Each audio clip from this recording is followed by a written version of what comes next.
all the talking would be pointless and worthless if it didn't have the effect of bringing about some change.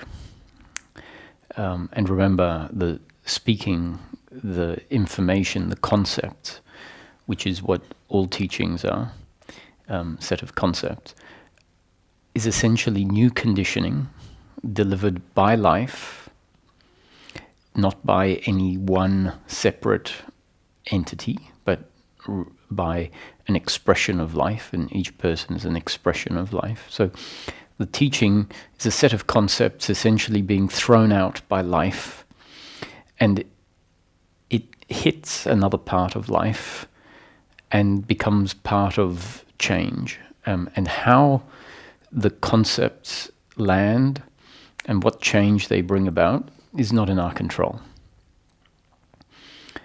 A change happens or it doesn't happen. It might happen through or as part of the change, an insight might happen, and that insight might feel like, oh, I get something.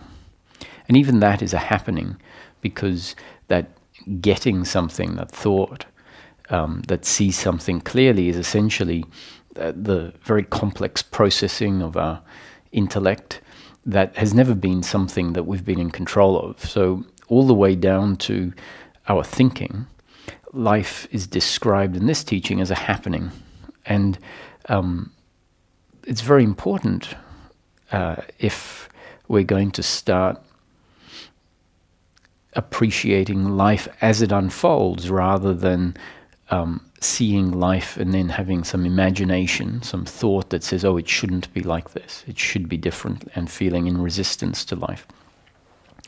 If that's going to fall away, it's very important to start seeing these micro dynamics and understanding that is what is at play. So if we don't see those micro dynamics, then we'll keep assessing it based on the macro observation. And the macro observation may very much seem like there is a separate independent doer, a separate independent entity that has control. And so then blaming the other and thinking that they could be different makes sense based on how life is observed. And if we see the micro and realize that even my thoughts, my words, are not mine, who is the entity that is speaking? There is a sense of a me that arises as an output along with the words. But the words essentially are happening as a result of my, Roger's, genes and up-to-date conditioning. So when I say Roger's, we can say /life's. Roger is just an expression of life, like everyone else is a unique expression of the whole. And so if the teaching doesn't bring about some practical change, and the practical change that is highlighted is a change from suffering to peace of mind. If that didn't happen in the course of spiritual teachings, they would be pointless.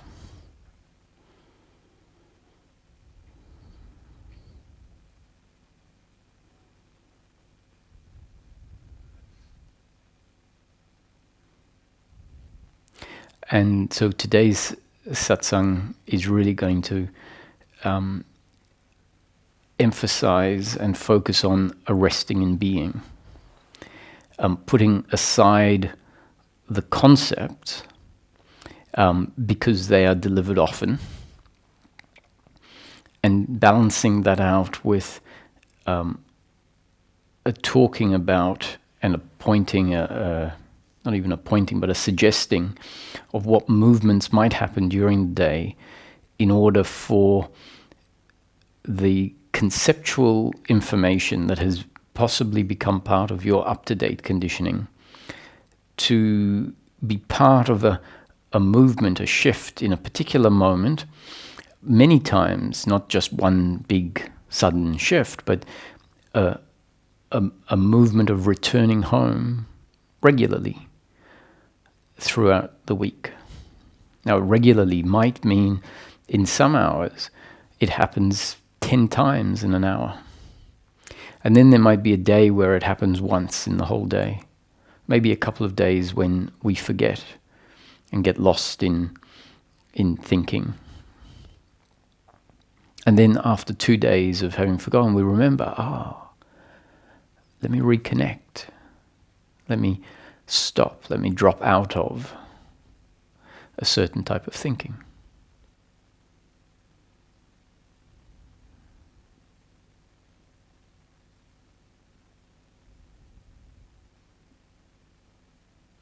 And this really should be quite an effortless practice.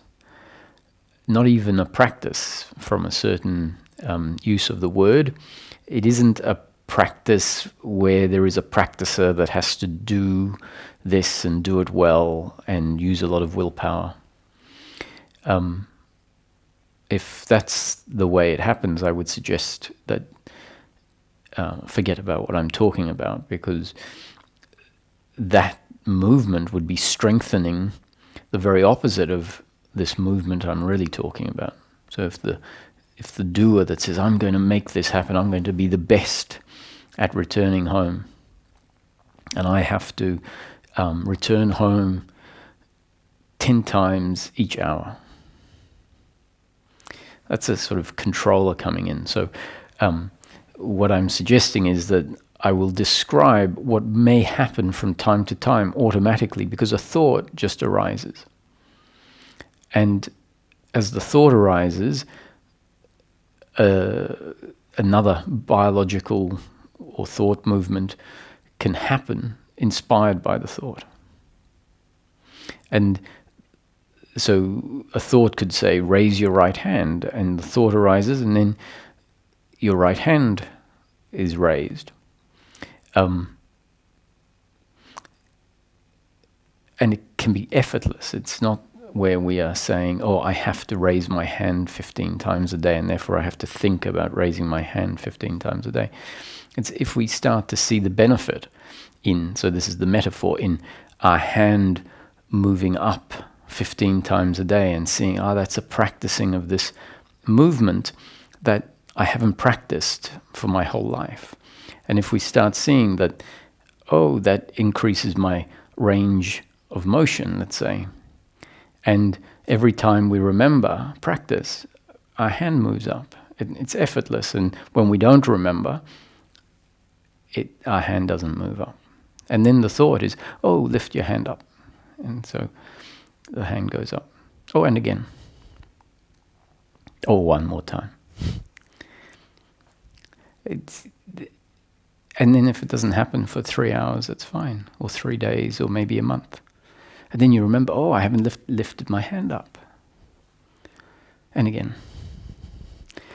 But without it needing to look any specific way. And the lifting of the hand was just a metaphor that may show us that a thought can arise. We remember, this is good for my range of motion. So a thought arises. And in the case of returning home, the thought that feels most appropriate is the thought, I am.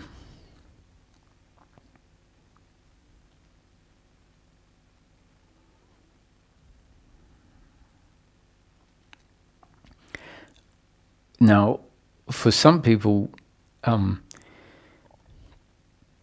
word I is very loaded with their old sense of self, because we have used the word I to refer to however we've known ourselves. And so if someone becomes aware that the I that they have known themselves as, a particular identity or way of thinking, is really what spiritual seeking is moving us away from, then there might be the thought, no, I am is not at all the right word to remind me of my true nature. I am is like the small me, the small self, the psychological identity that is always worried about the past and blaming and resenting and expecting, worrying. But if that's the case, it's because of a particular definition that the person has of I, and they might now see that no I, for them that might be the method, the wording that has been used through the process that's unfolded, teachings maybe, that so some teachings might say, the person, the I is the problem, the I thought is the problem, and what we need to know ourselves is the absence of the person or the absence of the I, and so it might refer to it as something different than I. So I'd like to point out why the word I am is appropriate when seen from a particular perspective. Because that might help when the thought arises, I am, which is just a reminder of return home to your true nature. Return home to I am, I amness. I am, so those familiar with Nisargadatta Maharaj's teaching, I am was a core part of his teaching. His guru, Siddharameshwar Maharaj, said to him, simple instruction, abide in I am. And Nisargadatta was a bhakti. Basically, in the path of bhakti yoga, there is great devotion to the guru, a surrender, trust in the guru, a doing whatever the guru says. In fact, a handing your free will over to the guru, in a sense. It's a form of surrender, and it's a particular path. And so Nisargadatta's guru, who wasn't a bhakti guru, Nisargadatta's guru, Siddharameshwar Maharaj, was a jnana yogi. And Nisargadatta, I believe, came from a previous devotion. And so he had this bhakti attitude.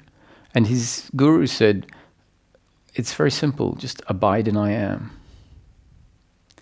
So Nisargadatta recounts, this was the instruction given by my guru. I trusted my guru. I had surrendered to my guru. I was a bhakti. So I followed the instruction. I abode in I am for 4 years.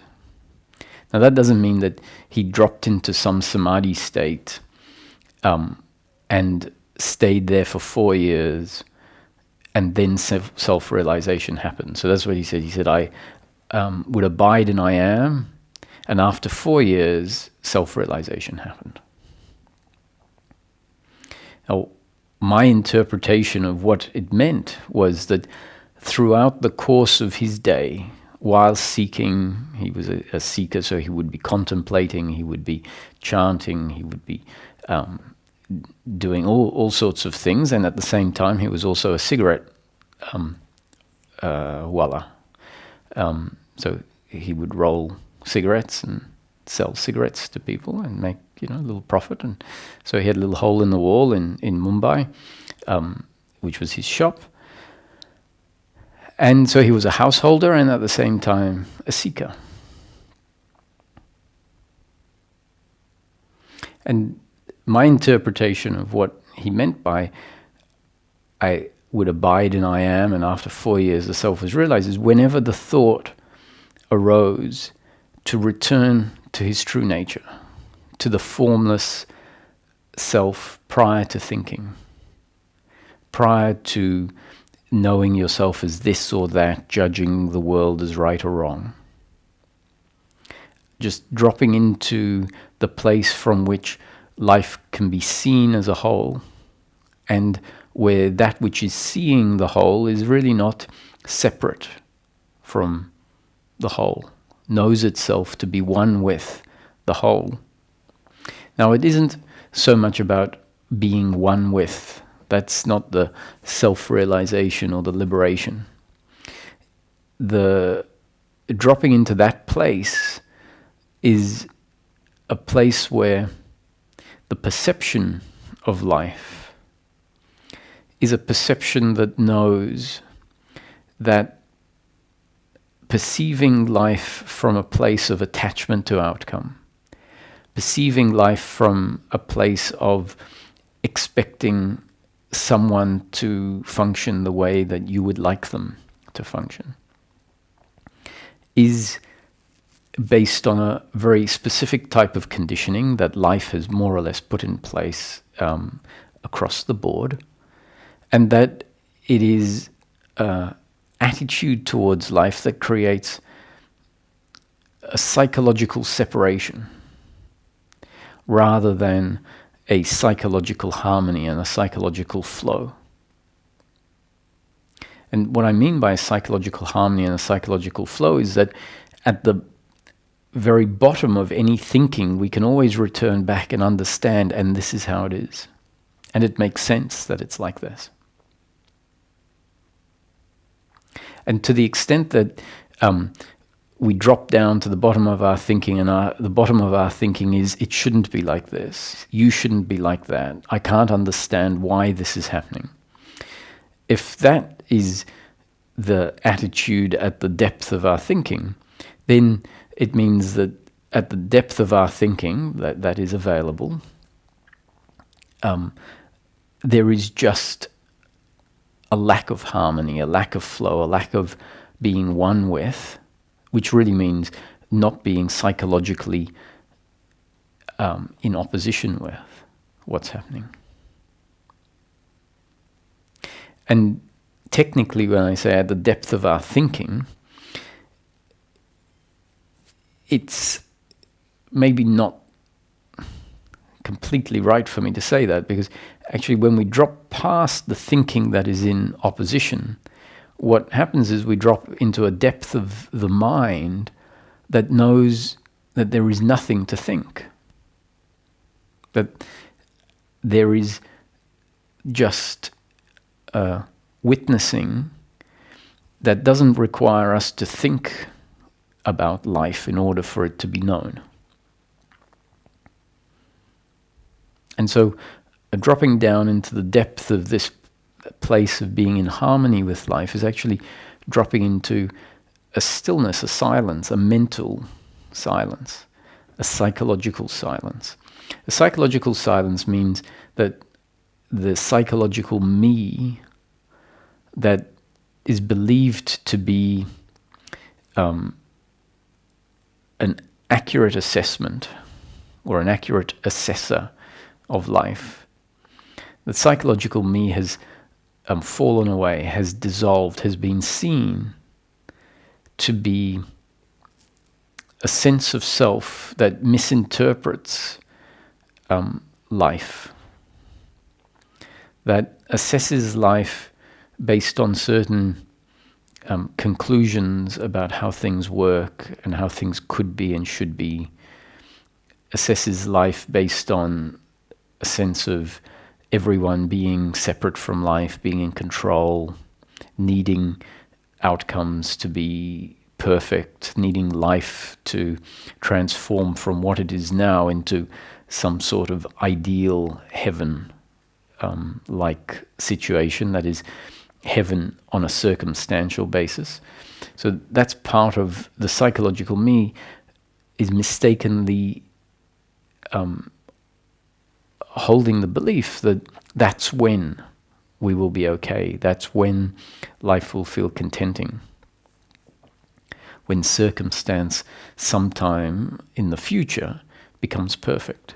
So if that's not who we are, if the potential is for us to be in harmony and at peace, content, fulfilled in life as it stands up to this point of development,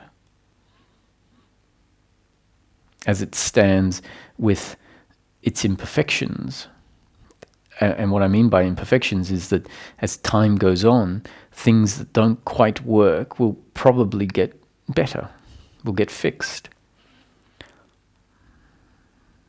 And so relative to that, we could say, well, there is room for improvement, so it's not perfect. It's not perfect relative to. If we drop the relative to, it just is. And so the thinking mind is always comparing it to some idea we have about what we believe life needs to look like in order for things to be okay. And so we think that that should have already happened a long time ago. The absence of that thinking mind sees that life can't be any different to the way it is, that life is a result of the planets and the explosions of stars that created gas stratospheres that then at some point leveled out and created living environments or environments in which life could develop, and so on and so on and so on. And we now have economic systems, political systems that are essentially a morphing of all of that. And there's no doubt that there's room for improvement. And that improvement may happen as time goes on. Humans might, bring humanity to an end before that happens. But whatever happens, it's this unfolding of what's been put in place. And so being able to really grasp that, which means to see that our thinking that wants life to be different is based on not seeing things a particular way.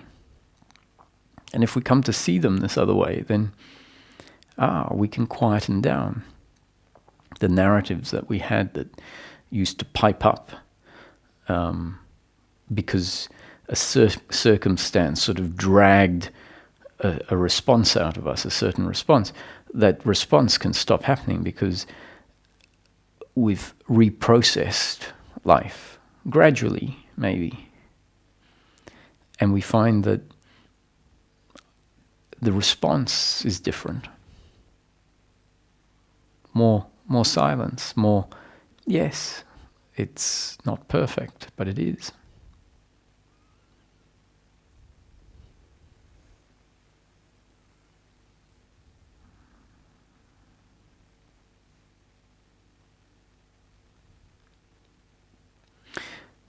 And so this abiding in I am is a returning to the aspect of who we are that is prior to, or the aspect of ourself that is transcended from the thinking mind. So dropping out of the thinking mind.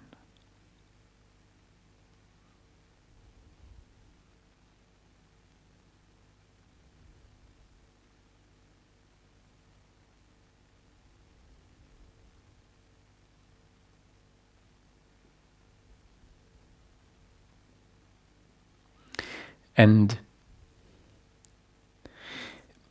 that shift into this quietude is what is often referred to as the open secret, or the gateless gate, the unlocked door. And all of those references are pointing at the fact that in a way there's nothing in our way. It isn't a locked door that only certain people with special privileges and special IDs can walk through. You don't need to know magic passwords. So it's an open secret. Means it's not, it's not secret men's or women's business. It's an open secret. However, you will also notice that there's a bit of a paradox in these terms: the gateless gate, the unlocked door, the open secret. Because from one perspective, and it's referred to, it's right here. You don't need to go anywhere. You don't need to gain a whole lot of new information, become very learned. So all the pointers are saying, you've been sitting on the treasure that you've been looking for all along. You've just forgotten that it's there. You just have to turn inwards. So there are lots of references that give us a hint as to what this is all about. And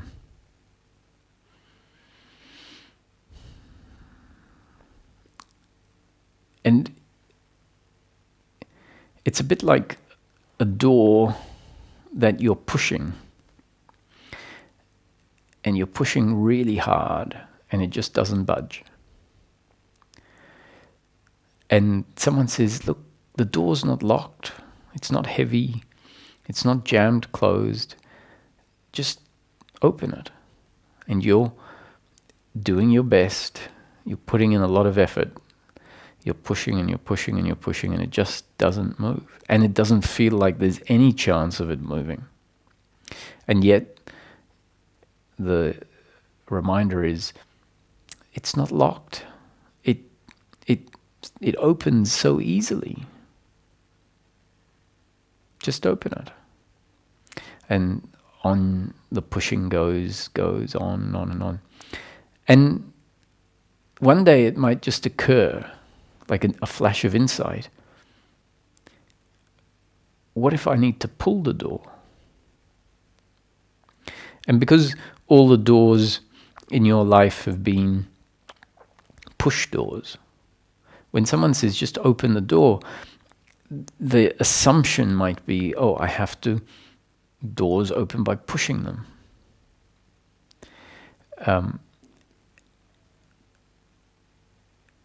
And one fine moment, you pull the door, and it swings open like as though it's on titanium rollers. No effort at all. And you've spent years putting effort and struggle, pushing and pushing and pushing to open the door.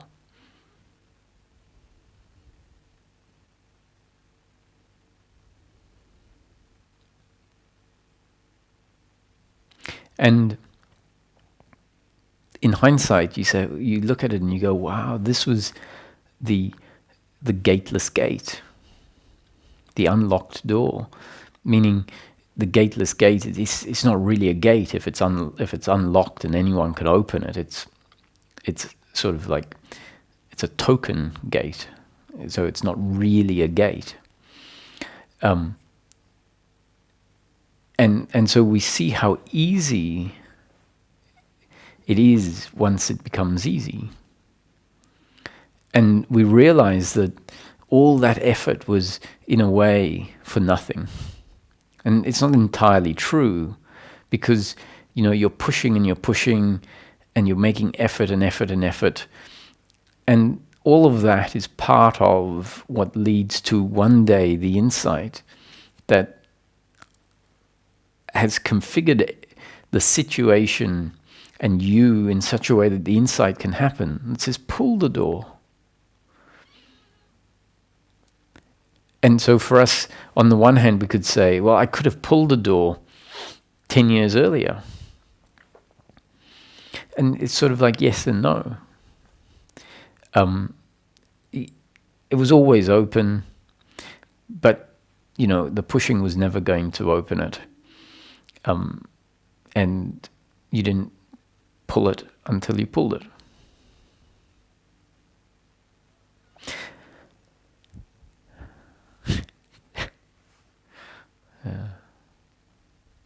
And dropping into I am is a bit like that. It can seem like this complete mystery, completely unavailable place, this platform, this essence, this gear that is referred to as our true nature.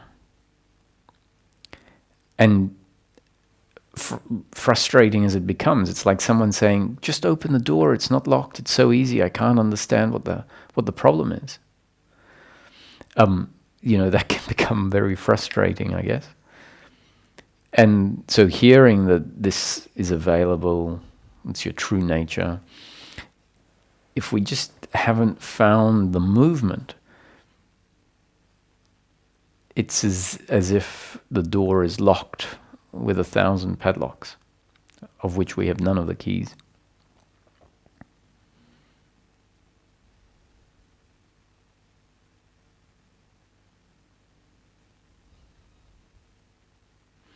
So one of the biggest hints is we're not going to be able to think our way into our true nature. We're not going to be able to think our way into being.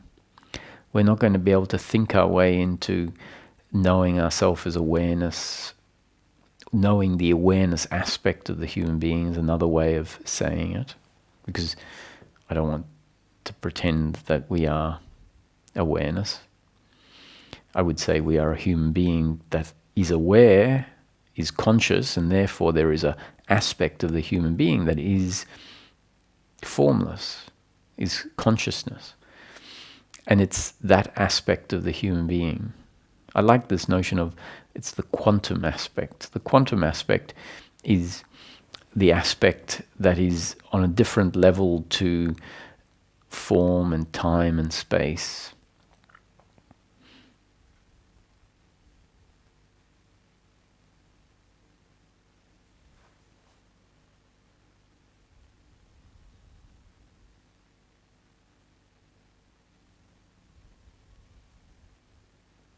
And so finding that aspect of the human being is what this abide in I am is referring to. And it's not something that we can figure out. In a way, it does take some thinking, but the thinking will only take you up to a certain point, and then the next point requires the absence of thinking, the falling away of thinking. What do I mean by the thinking is needed and will take you to a certain point? Just hearing these words is done by the faculty of the intellect. So the teaching, the pointers, are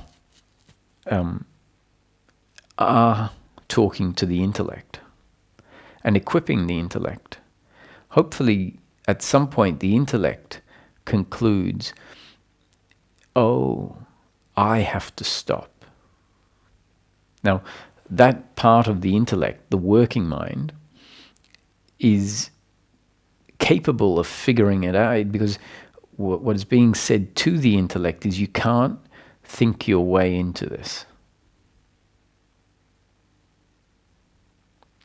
But that's very important information, and at some point, the intellect, which is going to keep trying to think its way into it, because that's the that's how we've known life, how we've operated. It's like pushing all the doors we know are to be pushed. And so the way we've lived life is to think about life, to observe and to turn what is observed into words. And then once it's turned into words and thoughts, judgments about that as to whether we see it as how it should be or shouldn't be. And so this trying to figure things out through thinking is the default. That's why, that's the equivalent of pushing the door. We're trying to figure it out by doing what we've always done. And the teachings are trying to tell you at some point you just have to stop.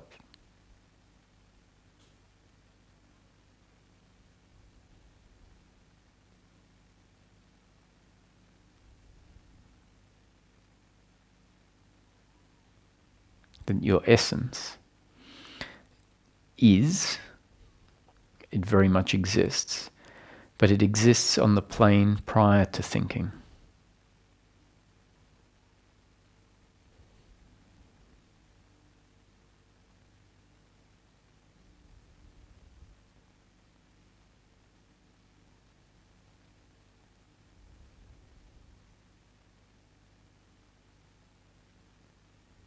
We might not have realized that we can be aware of birds flying across the horizon, of trees blowing in the wind, of the whole vista, which includes both the trees and the birds and the grass and the people and the sounds of a building being constructed.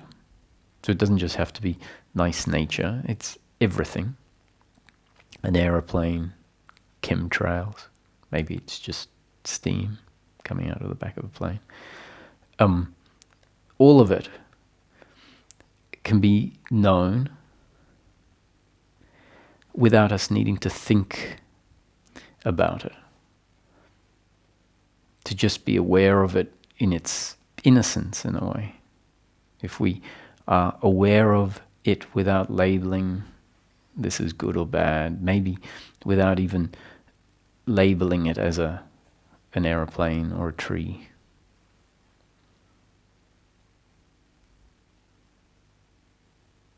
We might not have interacted with life through the simple awareness of what is.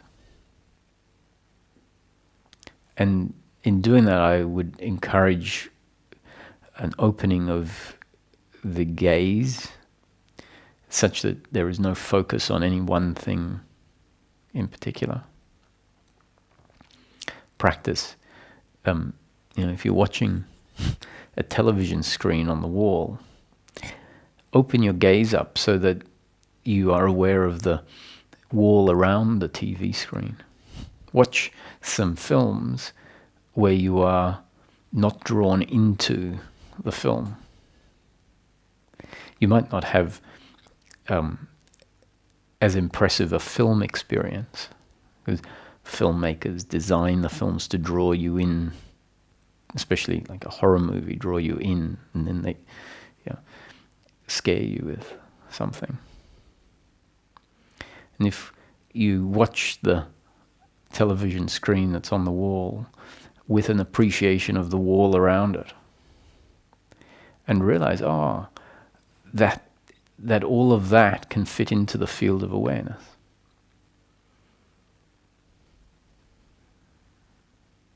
So when you're speaking with someone, you might practice allowing them to exist within a broader field of existence, where you're not necessarily so focused on the person at the exclusion of everything else. And this is part of opening up the system to appreciate the whole.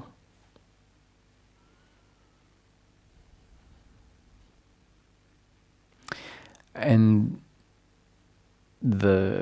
our home, the essence of the human, is much more synonymous with what we could call the heart than the head.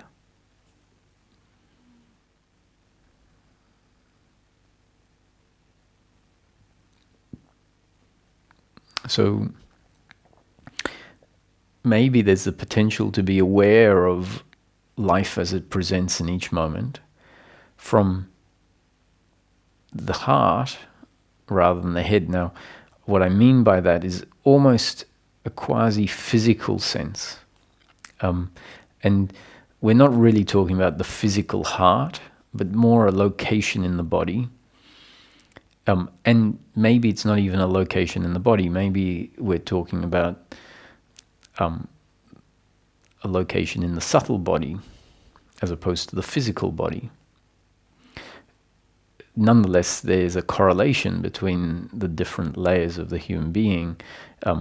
They are maybe like layers in front of each other. So the subtle body, heart, is sort of in the same area as the physical body, heart.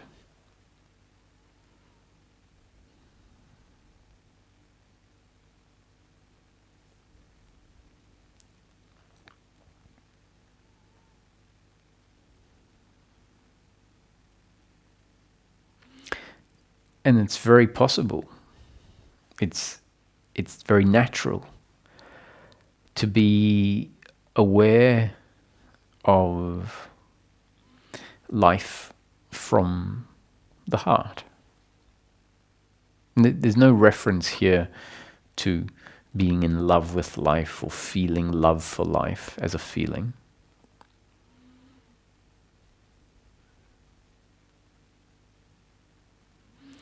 It's an encouragement to allow the sense of awareness, the sense of consciousness, the center of consciousness, we could say, to drift down from the head, which is where it has been dragged up to and found its sort of new home. So when we're thinking about life, we are perceiving life out of the head. And so if we continue to perceive life out of the head, we're sort of forced to simultaneously think about life.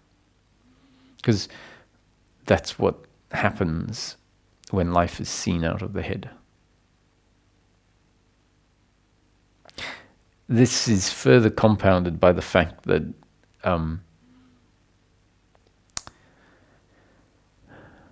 awareness is often conflated, mixed up, confused with the senses, as if they are the same thing, as if awareness and the senses are the same. And for this particular exploration, it's helpful to understand that maybe life is not known in the way that we assume it is. That maybe the senses are less fundamental to knowing life than another aspect. And because the primary sense, the sense that requires the most brain power,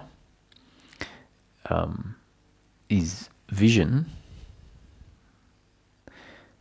then if we assume that life is known because of the sense, the eye sense, the vision sense, then that too further drags us into the head.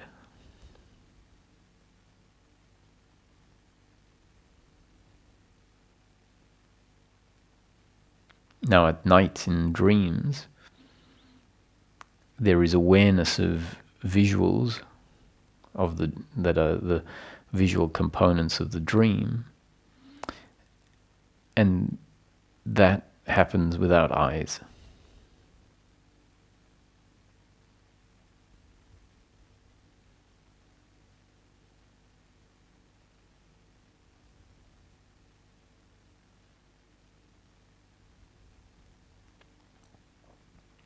So it may not be the eyes that are aware of the trees and the people.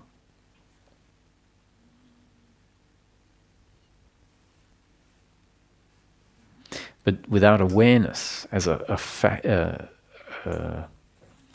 essence, not only a faculty, but a substance, a subjectivity, without that awareness, then life isn't known. And so awareness isn't located anywhere.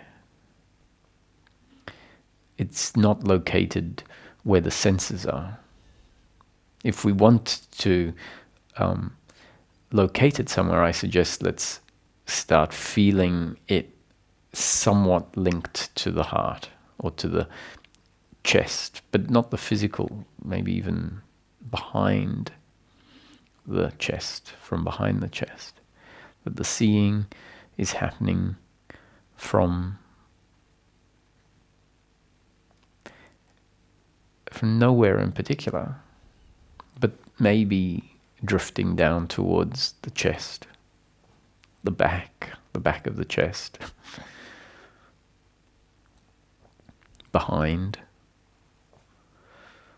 Maybe there's a sense that awareness is aware of the present moment from everywhere and nowhere.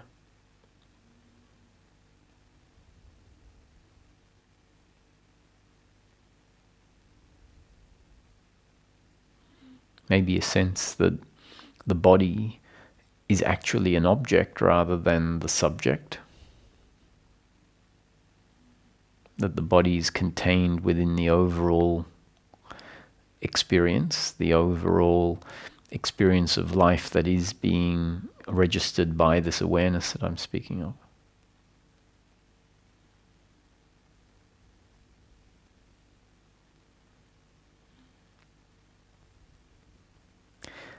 And just a quiet being with the moment as it is now, maybe sensing, feeling that it is known not from the head.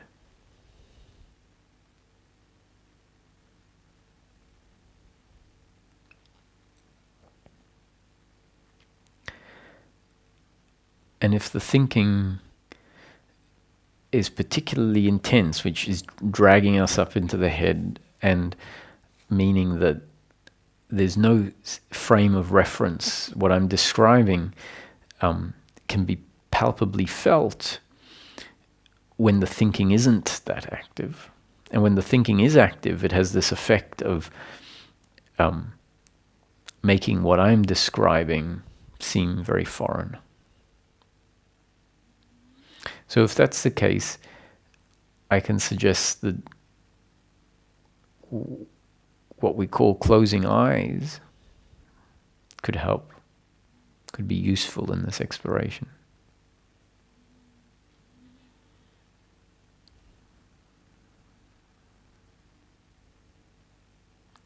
And closing eyes doesn't necessarily interrupt the thinking. It doesn't collapse the facade, the veil that thinking creates. And so my suggestion is to bring attention to what you might, through thought, refer to as the back of the eyelids. And not only the back of the eyelids, but maybe the place where your eyebrows would meet. And put attention there, which really means actually you can just, as if you are seeing it visually, see that space, see it with your, where you assume your eyes are. And look at the back of the eyelid, where the eyebrows would meet. And then realize that that maybe isn't the back of an eyelid. That rather, when you're there looking, there is this vast openness.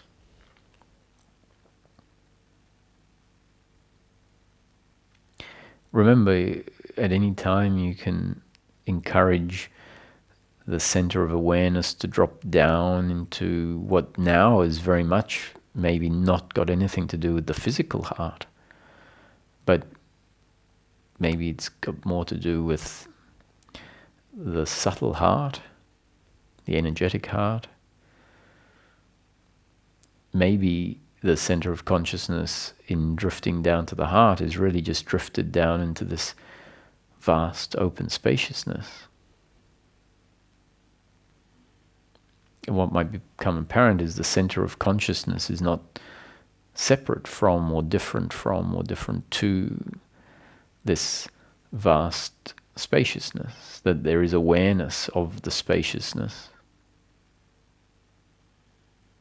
by the spaciousness itself.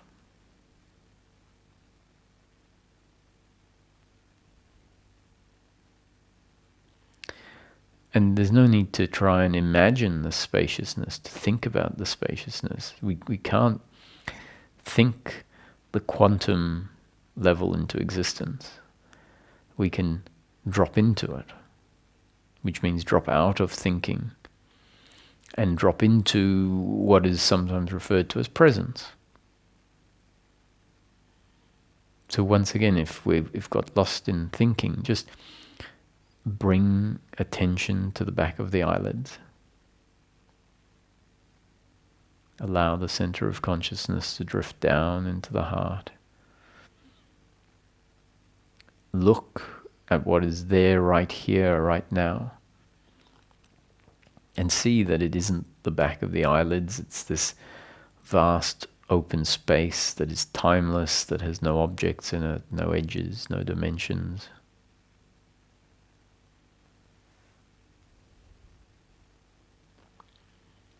That in this space you have no job to do, no problems to solve.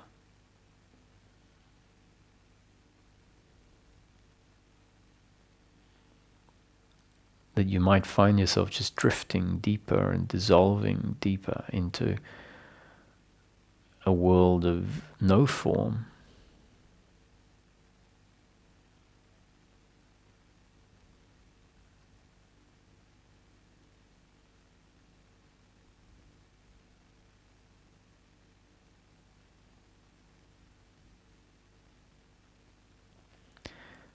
Don't need to do any thinking.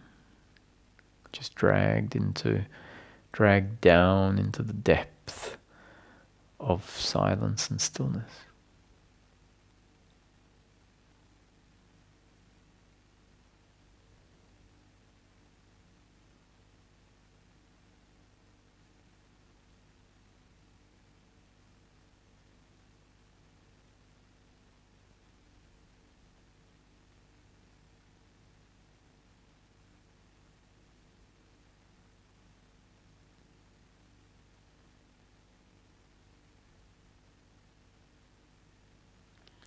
And as we visit this dimension, this aspect of the human being, an aspect of the human being where certain faculties of thought, of perception, of senses are not needed and drop away, are not part of the experience. So a large part of what we know ourselves as is not present in that dimension of the human being. It's not to say that it has stopped existing in totality, but experientially it's stopped existing.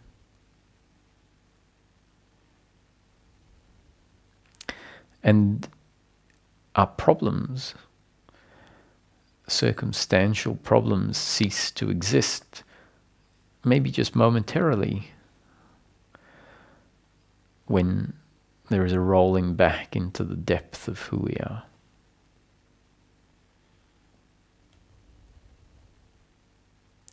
And so that becomes a resting place, it becomes a refuge, it becomes a ground that we can return to, and it isn't an escape, it's a remembering that the essence of who we are is much less conditioned by outcomes, by thinking, than the self that we have been dragged into and have lived life from exclusively. And it's not that we can live life or should live life in a closed eye meditation, but a dropping back here is a strengthening of the capacity to move back and take a break from thinking. And to the extent that we start to realize that so much of the thinking that happens is a thinking that at its core is an uncomfortableness with oneself and uncomfortableness with the other, is a thinking, a movement that disturbs life. And if we start to appreciate that, our true nature is to be quiet, to be still, regardless of what is happening in circumstance, and that in order for that to make itself known, to be a way of being in life, we first need to strengthen our familiarity with that aspect of ourself. And for a while it might need to be somewhere that we rest in the absence of daily living, because a lot of the visuals will force us to think in terms of our old idea of who we are and how life needs to be. So for a while it might be very useful to drop into being in such a way where there is no daily life. And as that movement strengthens, then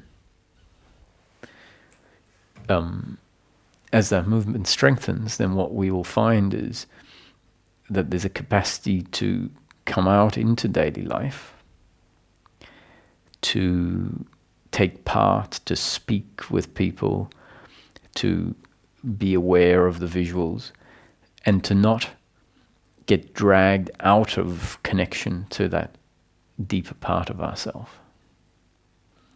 And when that starts happening, we end up with a much more integrated sense of who we are, which allows us to recognize, I am a human being in a world of time and space and form. However, I am a human being that has a depth to them, an essence that is not dependent on the outcomes. And because I'm familiar with that essence and can rest there, the thinking mind that used to be so forced into getting involved has atrophied. Because we know that so many of the things that we thought were important are not really that important.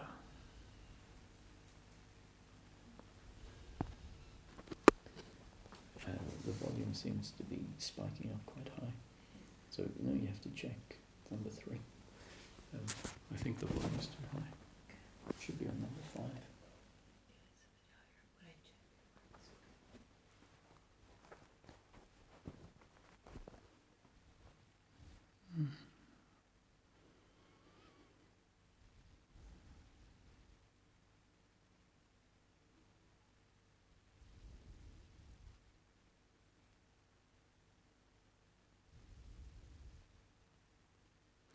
So abide in I am simply is a movement outside of, or moving out of thinking. And at this point I'll mention that ultimately the thinking that is the real problem is the thinking of the thinking mind. And the thinking mind refers to the psychological me, the attachment to outcome and the doership. The thinking about the past and the future, thinking that I am the doer, the other is the doer, and that my happiness is to be found in pleasure, pleasure, pleasure. For the sake of dropping into being, it can also be worthwhile to look at the working mind as something that needs to quieten down in order for us to become more and more familiar with this silent stillness. When we find ourselves coming back out into life and interacting with life, we see that the working mind very much needs to continue to be part of our experience of life, and that the working mind, the functional thinking, is not a disturbance to our connection to self. It's not a disturbance to our peace of mind. And at that point, the working mind can come back in. And it is the thinking mind that we see is something that falls away permanently. And as we're strengthening this, it's important for us to at times drop out of all thinking. And then at other times we will see that you can't expect to live life without any thinking. Thinking, especially the working mind, is essential in order for practical tasks to be completed.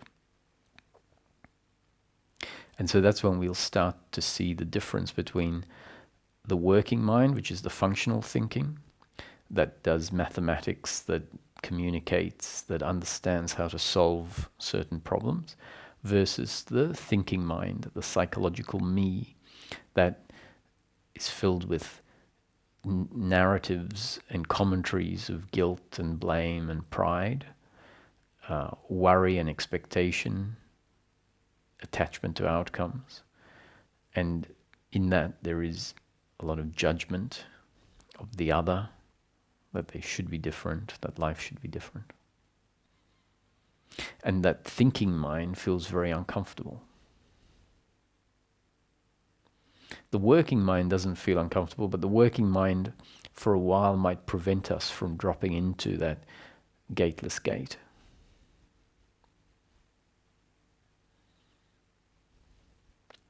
So, abide in I am. My suggestion is, if we at any point remember, I haven't returned home for a while, for a week or for an hour, maybe for 10 minutes. I haven't returned. It's been 10 minutes since I returned home. If the thought arises, the thought can be this I am, which reminds us of the essence that we are, the pure isness, the I-ness that is prior to I am this or that. So I was going to explain at the beginning why the thought I am, which is essentially the final thought that cuts off the thinking of the thinking mind and the thinking of the working mind. It's I am is like the bookend to the thinking that was happening, and it's a reminder to just drop into being. Drop into being, and you can maybe close your eyes if that's more useful, and bring attention to that vast open space.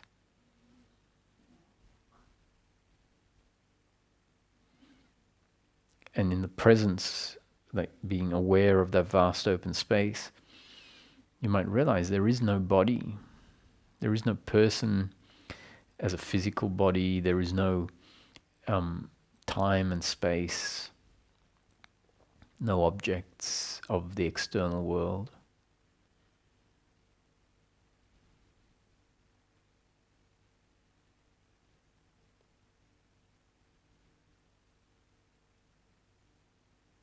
You might notice thoughts arise, and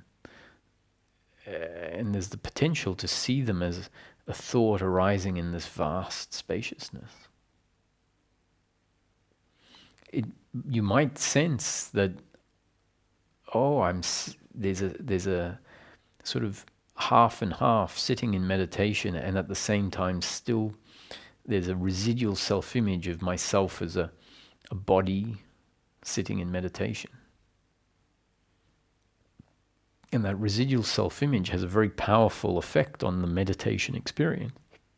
So to the extent that we can really focus on that spaciousness and become really present with what is in that moment, and realize there is no body. And so the residual self-image of myself as a body, just for the purpose of that exploration, can fall away.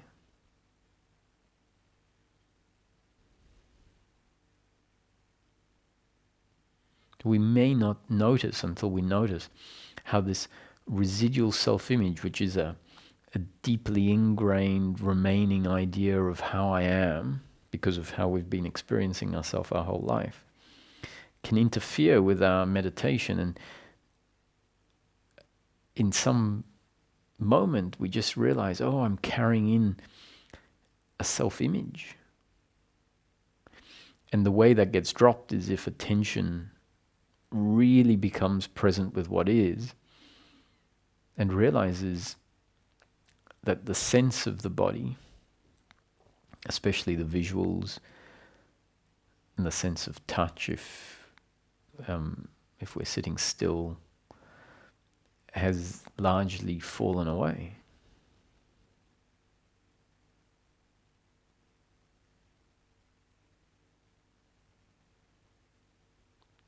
So from time to time in different traditions, when God speaks to humans, in the Bible, for example, there's the story of the burning bush, and it was Moses, I think, was, or maybe it was one of the other biblical characters. Who knows? Was surprised to see this burning bush that spoke to him, and he asked, "Who are you?" And the burning bush, which is a metaphor or a representation of God, replied, "I am that I am." When we really look into that, it's a bit like life is what it is. To just say life is to allow life to be without pigeonholing it down into being something. Because life is always changing. So if we say life is a sunny day, in the next moment a cloud comes in and it's not a sunny day anymore, or it turns from day into night. And so it just is. And so by saying it is, it allows it to be all of those things and none of those things. And so the response, I am that I am, is pointing at the basic sense of existence, the basic sense of I. That is, in this teaching, it says all of the concepts are concepts. Any teaching, anything anyone has ever said in all of history, the greatest prophets that you are familiar with, that you resonate with, they haven't ever said the truth. What they've been putting forward is concepts, teachings, whatever they've written down, whatever they've uttered, past and future and present, it's all concepts. And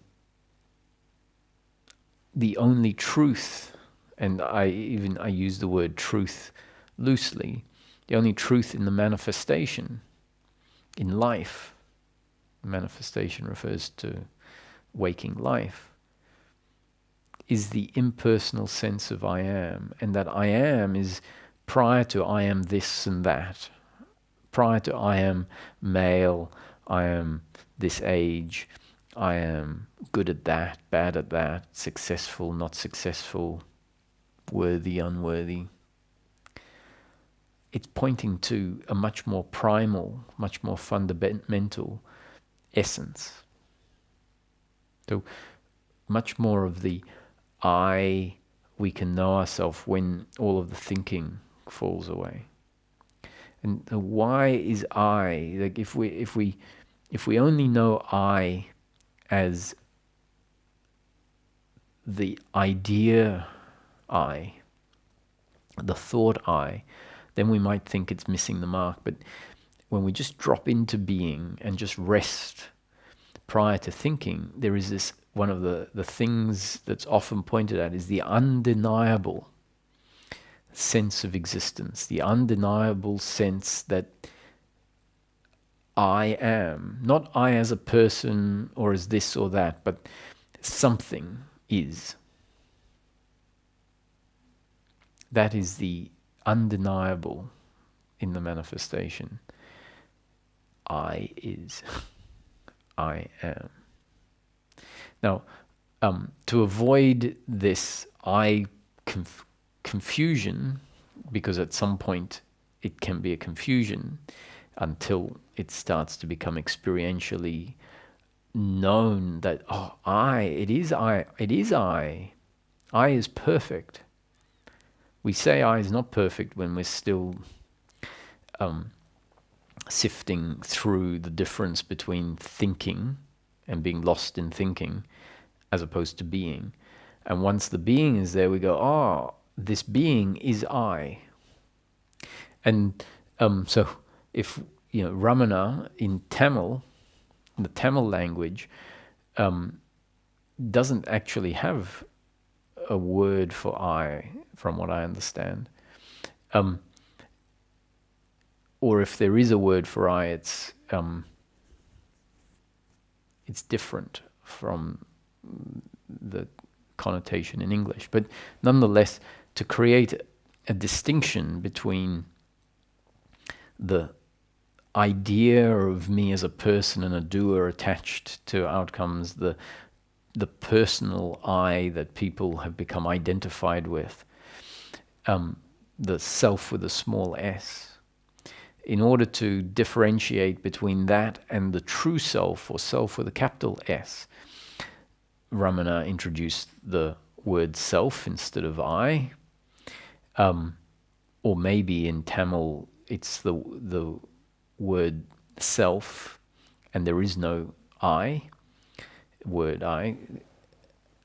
And so when it's translated into English, and in Tamil also, to differentiate, he uses I and I. So the I is referring to the true, and just the single I is referring to the thought-based self. So he's double emphasized I, because when we drop out of the thinking into the being, it is this I am, it's undeniable. I exist. I am. And that's the core. That's the skeleton, you could say, or the very center upon which the rest of the human experience exists.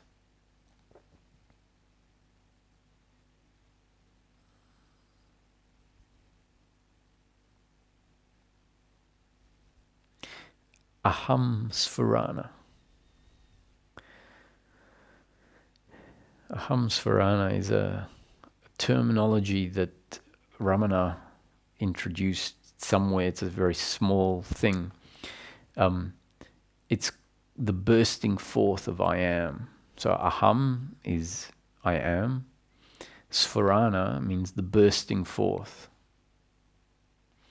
And so this bursting forth of I am is the recognition of our essential isness, being, essential I amness.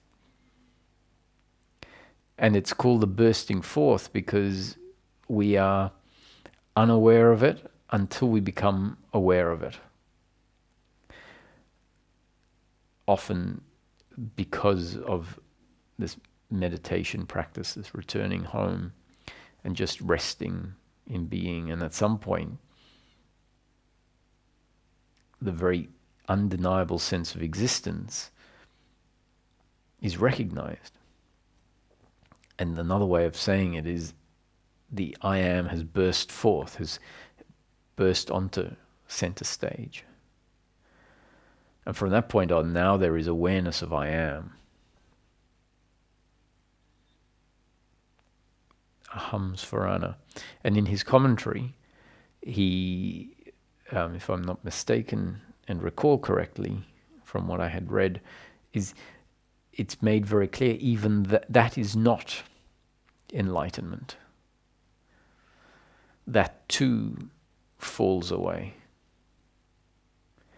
Now, a purist would like to say, oh, you see, the I, even that I am, is too personal. So the interpretation is that even that falls away means eventually we will find the absolute where there is no I. That's not my experience. That's how you would interpret it if you've got this idea that enlightenment is about the complete end of the person. In fact, in my experience, what happens is that for a long time, the beingness seems like what it's all about. It's where there is a refuge from suffering into being.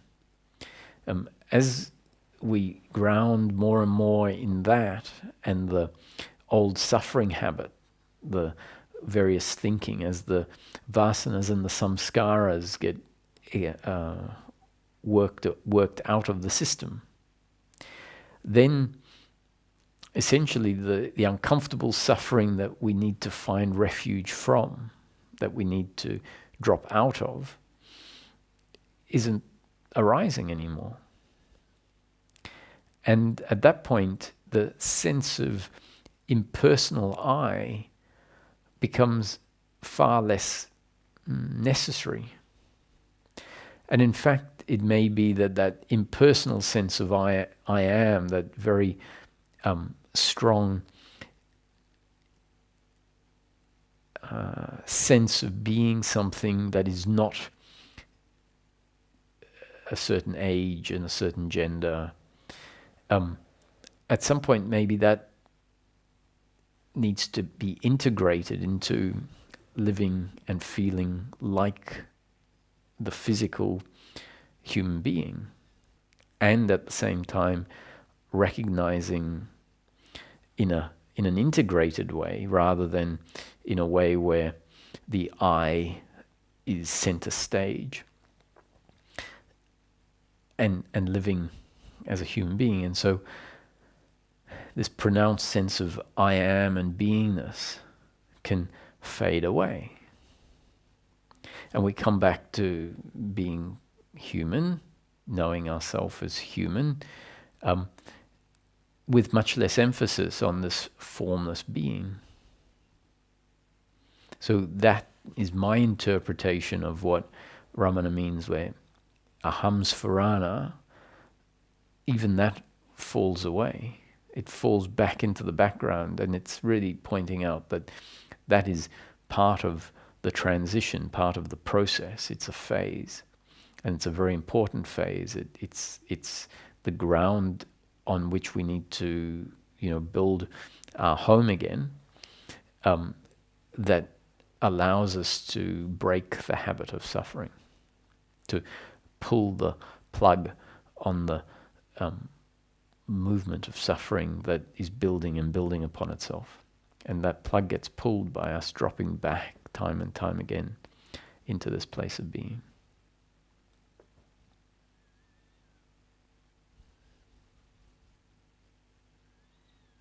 So all of these satsangs are the new conditioning that may inspire a thought.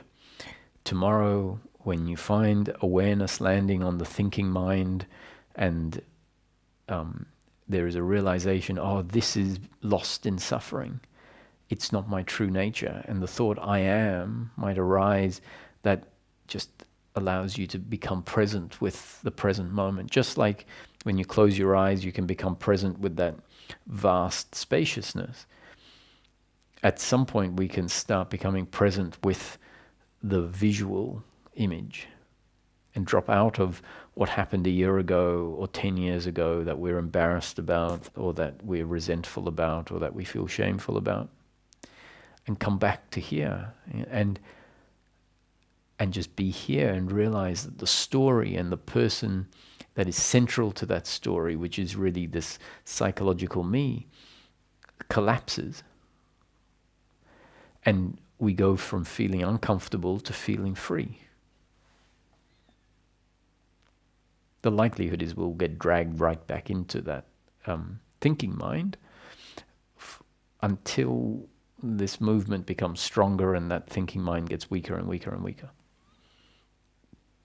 So I'll just address these 3 questions, and I won't dwell too long on the questions, and we'll leave it at that. Hello, Holger.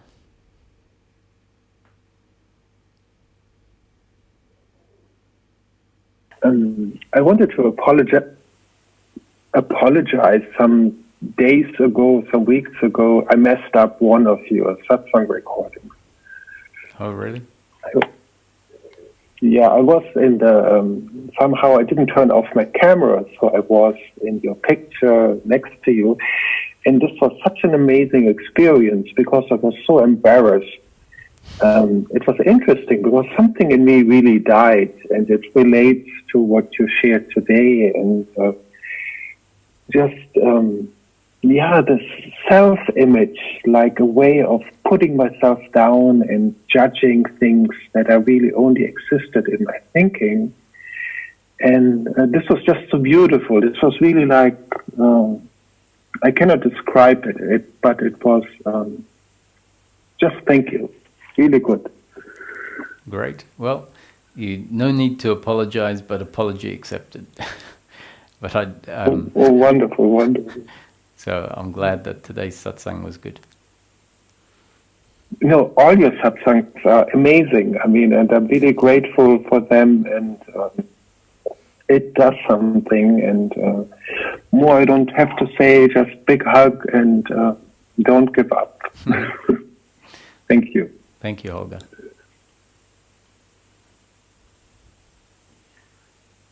Hi, Sharon.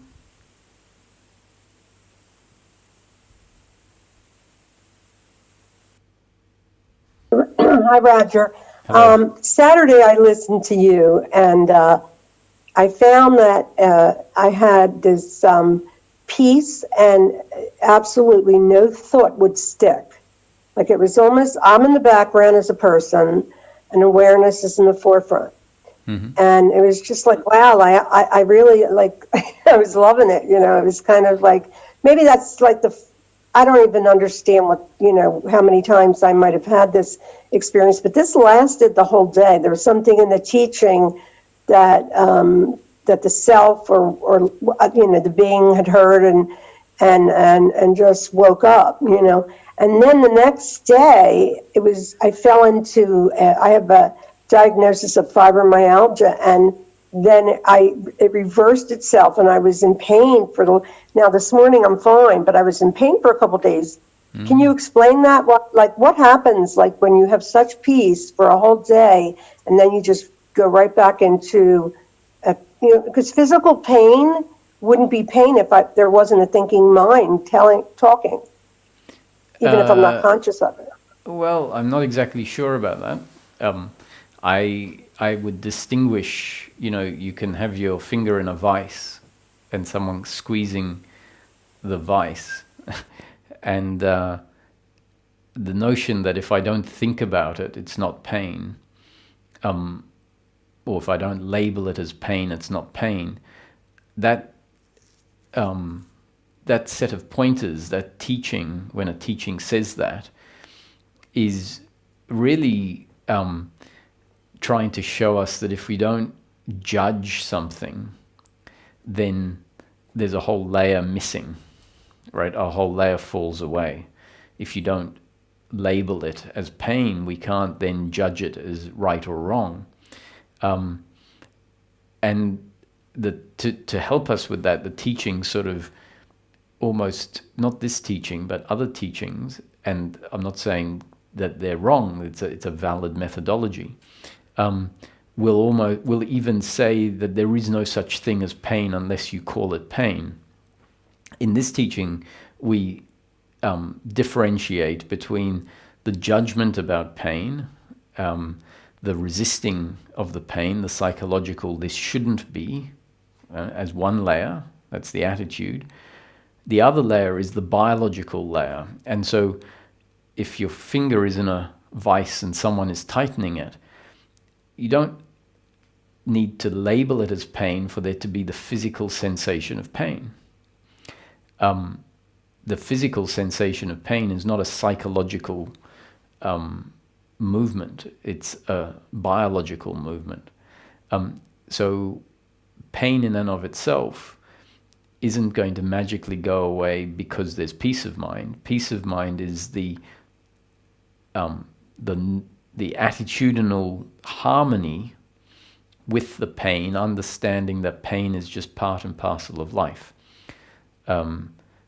So at best, what will fall away is our extra load on top of the physical pain, the load of guilt and blame, expectation, which is very significant. That extra load is very significant. However, I don't want to diminish the fact that people with conditions of physical pain, they can be very intense. So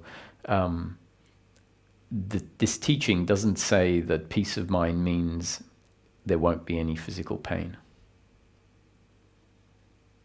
Because, the mind that I'm in was, telling me that, of course, that I was failing because I've studied different teachings, and that, they continue to say that, that there's beliefs that I'm holding that I can't see, like trauma, and I have had a lot of trauma since the beginning of whatever this life is, as this organism was what was downloaded, and it was lots of trauma, and trauma just kept going, so I then I look and I say, well, what thoughts aren't I seeing yet, and then it just becomes a vicious circle where, I think in your teaching, it's like there is no separate entity, so why even beat yourself up, take it out, etc. Who cares? I have a book that Ramesh has that's called Who Cares?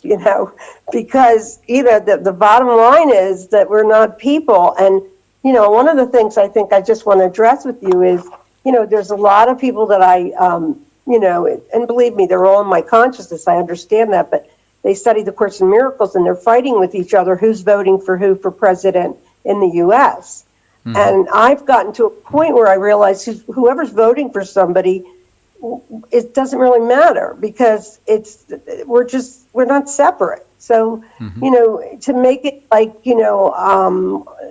there's a famous teacher who I admire a lot, I don't think she's where, she doesn't talk about what we do, but it's Marianne Williamson. She's like, you've got to get out there. You've got to get out there and vote for, against Trump because of that, blah, blah, blah, blah. And I'm not saying I'm not going to vote, but I don't get into the story because I don't understand. If you truly hear what the Course is saying, we never left God. So what's going to happen is going to happen. So I'm a little confused by people and I understand this is a play, so that's her job, I guess. Is that the way I should look at it? Because sometimes like my friends that are very beautiful to me love President Trump. And then they send me things that, whatever's going on, and I just love them. I just cannot say to them they're wrong. Why would I? If I truly am following these teachings, why would I say they were wrong? What do you have to say about that? Yes, I agree. Some political parties are going to deliver much more to some people than another political party, and another political party is going to deliver more to someone else. So it would seem normal for people that are going to benefit from one party being in power to favor that one, and for other people to favor the other one. So for us to conflate that and to miss the fact that that's why someone wants one party and someone else wants another, and to then just think that everyone needs to think like us, or like what I want, is missing the point. So I agree with you, and because everyone has their very complex situation, I think you're right. Is you just decide who you prefer. The only thing you have available to make a difference is your vote, which will take you about half an hour or 10 minutes or an hour on one day in 4 years. So just place the vote, and then the rest of it you can leave up to everyone else, because it's a whole lot of wasted energy. That's what I see. And the movie's in the can. Like, I've heard that you say it, but I've known that because I've read so many of these, non-dual things. This is a movie. Well, how it's going to turn out, it's going to turn out. Isn't that so? Yes, I agree. We don't know how it's going to turn out, but it will turn out one way. Well, we could actually treat it like that. Like, instead of being afraid, say, I'm curious to see how this will be. That's all I can, because what I find is, and this happens a lot with course students, and I'm not saying they're wrong. They can't help it. They continue to just fight. And I just sit there and think, well, did they really read the course? Because it says you're not, you're still in God. So what? But I'm not laughing at them. I'm just trying to just be as kind. And yet, I fall back into the mind. The mind still is talking, but I don't want to make a big deal out of anything anymore, Roger. I just want to let all of it go, because guess what? It's painful to fight against a mirage. Let's face it. Yeah, I think a lot of people are gaining from getting involved in these discussions, because I think there's a lot of people that get involved and then they realize, my God, this is suffering. My own suffering. Not Roger's, but whoever's getting involved. And there's this natural movement that realizes it, and then it gets less once it's been realized. And sometimes these extreme situations that have been put in, that are happening at the moment, for example, because of a lot of situations that are not normal or not usual, are dividing people and creating this involvement. And there are a lot of people that are just dropping out, not wanting to be on social media because of the fact that it can drag you into other people's ideologies or resisting other people's ideologies. And so there's a lot of people realizing that this movement needs to stop for themselves. So there's positives in this. There really isn't I know I'm a separate person, but the exercise you did today, I already know there's, look, just knowing there's no reference point, reading a lot of Sailor Bob stuff, reading a lot of people that speak to my heart. To me, they're not even making the decision. That's what I think. I think the decision is just happening. That's all. Mm-hmm. And if we just leave it as, for instance, pain in the body was happening yesterday. That's it. Was I going to not take something? That's crazy to me to suffer.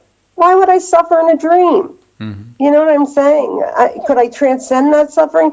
That's what I used to think, Roger, and it was very painful to think that I could, because I tried and tried. Guess what happened? I made it more intense because of the power that I have. Mm-hmm. Right? So, I don't know. I just appreciate your teachings. They're very helpful for where I am right now. So thank you. You're welcome. Thank you.